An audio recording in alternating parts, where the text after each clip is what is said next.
It's a misassumption about slavery. Slavery was the basic cause of the war. If you don't understand the force of slavery coming to that war, you'll never understand the war itself. You know, for 15 years, every measure in the Congress had, in one way or the other, to do with slavery. So that after 15 years of debating, the talking had led to shouting, and now the shouting is going to lead to shooting. But I think the misconception starts off that the war was fought over slavery. It was not. The Northern boys didn't enlist in 1861 to eliminate slavery. They enlisted to preserve the Union. And Southern boys weren't fighting to defend slavery. They were fighting to defend their own country, their own way of life. And there was a marked difference.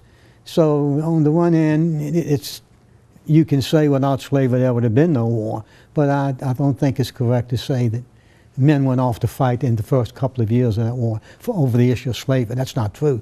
Now granted, once the Emancipation Proclamation took effect in 1863, President Lincoln announced that slavery would be a second war aim, along with bringing about the reunion of the states. Oh, I think there's a misconception about how harsh slavery was. I mean, it's not akin to the Nazi concentration camps at all. It wasn't great, that's for sure, but it was much more flexible than a lot of people think today, in my opinion. Now, I'm a conservative, you understand that. Mm-hmm. I'm a neo-Confederate, so that's my point of view. Probably the greatest misconception that I hear is that it had nothing to do with race. And I think it had everything to do with race.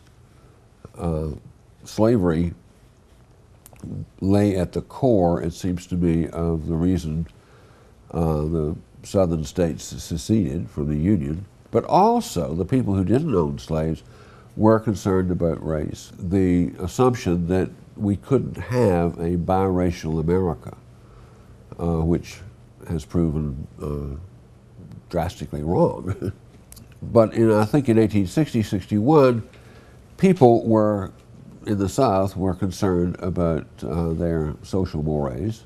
They certainly were concerned about slavery, if they owned slaves in any numbers.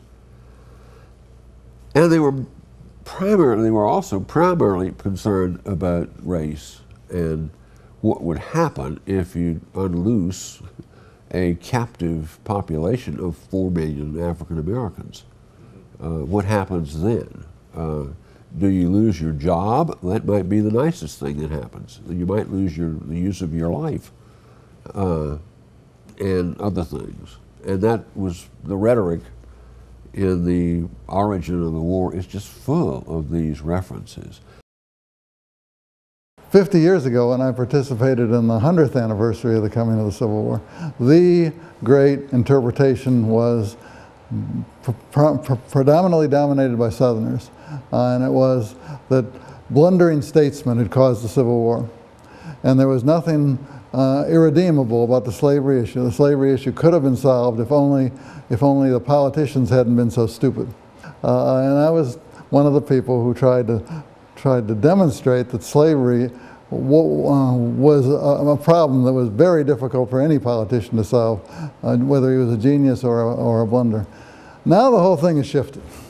And everybody says slavery is the cause of the Civil War, slavery is the cause of the Civil War, slavery is the cause of the Civil War.